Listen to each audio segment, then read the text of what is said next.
Happy Sunday morning. I wanted to make sure we saw the legend Louie looking at us because he looked good. There he is. Look at that. Raw. Ears straight up. Oh, I know what it is. D just came walking through, and he could sense her getting ready to come through, so he was alert. Okay, man, oh man. First thing up on the docket. I was feeling a little guilty that I had been on X too much. So I took a poll yesterday, and the poll was still going. After about 3,200 people, right now you're telling me it's 85-15. 85% of the people say, we like how you engage with us on X. We like that you answer our questions. You know, I read some of the comments last night about 1:30 in the morning. So about 3,200 people, the poll's still going. And, you know, sometimes you want to do a little check on yourself. You're like, man, I'm on this X too much. I'm on social media too much. How about on Sundays when your phone pops up with how many hours a day? Mine usually averages right at 6 hours, but I'm like, there's no way I'm on the phone that much. It's like, well, whatever. I still get things done. But yeah, so what happened, I think, this week is I got my race car done on Tuesday. I worked hard on it Sunday, Monday, Tuesday. So I worked 3 days hard on the Sunoco dirt car, but I was done on Tuesday, so I was ready to go racing.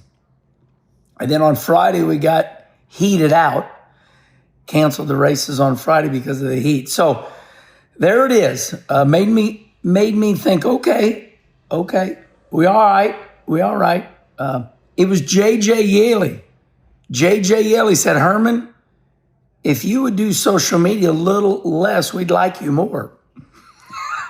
We got a lot of topics for today. That was the first one. Somebody said, like, you know, we constantly argue, constantly debate. Somebody said, we don't argue. I said, right, we don't argue. We debate. JJ Yaley chimed in on something. Herman, what would you do with NASCAR or whatever? And I said, oh, that's simple. I said, years ago, we used to have like 32 races, something like that. I said, I would race less in NASCAR. I would have less NASCAR races because anytime you take something away, it makes people like it more. I see this happen with a lot of dirt tracks. You know, Lincoln, Illinois runs like twice a month. Brownstown, Illinois runs twice a month. Sometimes it's the only way to survive is to race less. And so it was just an idea I threw out there. It doesn't mean we have to, you know, and I'll tell you what, I just thought of this. If you go back, 8 years ago, Dale Jr. said, we race too much at NASCAR. He said, and for as much as Mark Martin and everybody's saying, you know, we're not like other sports. We're not. But Dale Jr. said this, and I liked it. I thought it was a good cliche. He said, look at the NFL. They have 16 games. It's over, and it leaves the fans wanting for more. So that's a look inside psychology. Does NASCAR race too much? Respond right here. Do we race too much? Could we have a week off every month? What do? We race February, March, April, May, June, July, August, September, October, November. Damn. I didn't realize we race 10 months out of the damn year. Yes, we do right there. I just did it. Holy moly. Maybe we do race too much. Holy crap. Hey, we start the Daytona 500 in February and we end in November, right? So, or something like that. Maybe we race too much. maybe if we take a little bit away. So the Xfinity race, I got 3 things to say about the Xfinity race. Number 1, Connor Zilisch, 3 wins in a row, 5th win of the year. And I'm going to take credit for this. I'm the one that said it on social media. I said it right here, I think, on X. I said, Connor Zilisch, the next Jeff Gordon? Now, I said it. Now, all of a sudden, that's what everybody's saying. Now, the reason this one's getting a lot of legs is because it was Dale Junior Motorsports, Kelly Earnhardt. It was their 100th win as Junior Motorsports. So that's given Connor even more publicity on this deal. But listen, I'm just bringing it up. I've already said it. I already said that. I already said Connor Zilisch is a once-in-a-generational talent. He just turned 19 years old. You know, you got to be running third to win.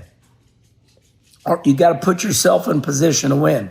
All right, next subject. How about Kyle Larson going for it? I mean, he just got loose up off of turn 2 and got into Justin Allgaier. That's one of those deals you're like, oh, he's loose. Oh, no. As he's loose, he gets into, Justin Allgaier. So to me, there's just not much to talk about right there. They was racing their balls off for the win. And that's what you want out of your driver. You see him get loose, and then he saves it, but he's already into Justin. So that's that. So that's number 2. 1 was Connor Zilisch. I said it last week. He is a generational talent. He is your Kyle Larson. He is your Christopher Bell. We'll think about it.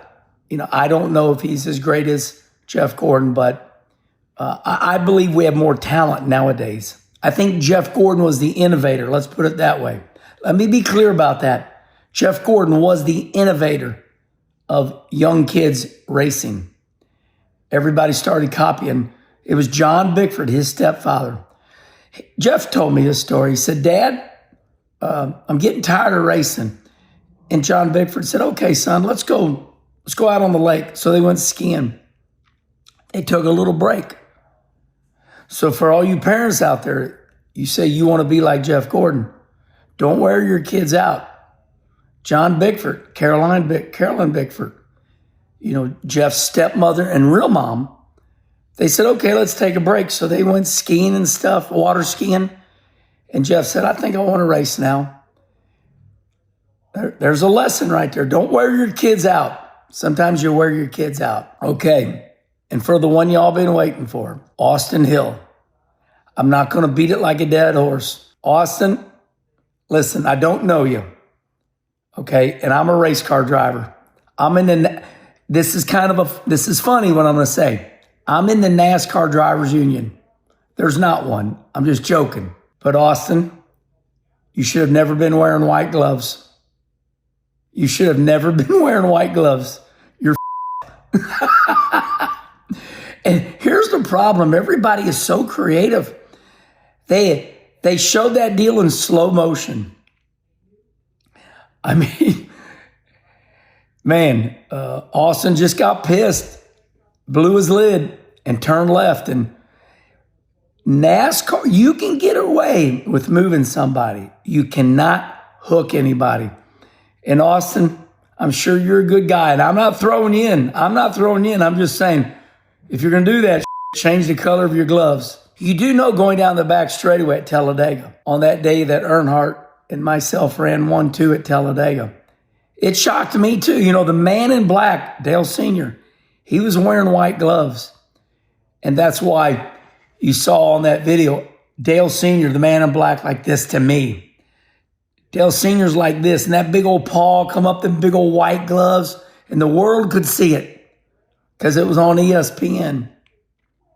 And I could see it because I was right on his ass. And I said, me? Hell yeah. So that's what done you in, buddy. Sorry about that. So NASCAR going to rough you up. You're going to get in big trouble. And here's the other thing. Now I'm right here with you on like this because I lose my mind too. You notice I'm not roughing you up too much. I'm just saying you're as my mama would say, this too shall soon pass. You're probably going to be in more trouble for motherfucking NASCAR over the radio. Like a lot. All right. So we're getting ready to go to the Cardinal ball game. I want to thank Doug Schoenfeld and his wife, Missy. Schoenfeld from Schoenfeld Headers.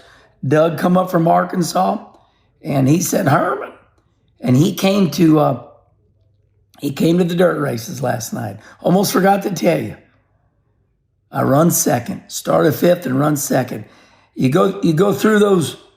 You get your pit pass and they tell you draw a number, and the number's going around. You hit a button. Mine landed on 82. I started last row of my heat, so started fifth in the feature, and run second. All right, ball game today. Probably get the trike ready tonight. That means just pack my clothes because we got to do Herman Schrader Monday morning. And then Kim and I are headed north. All right. Have a great Sunday.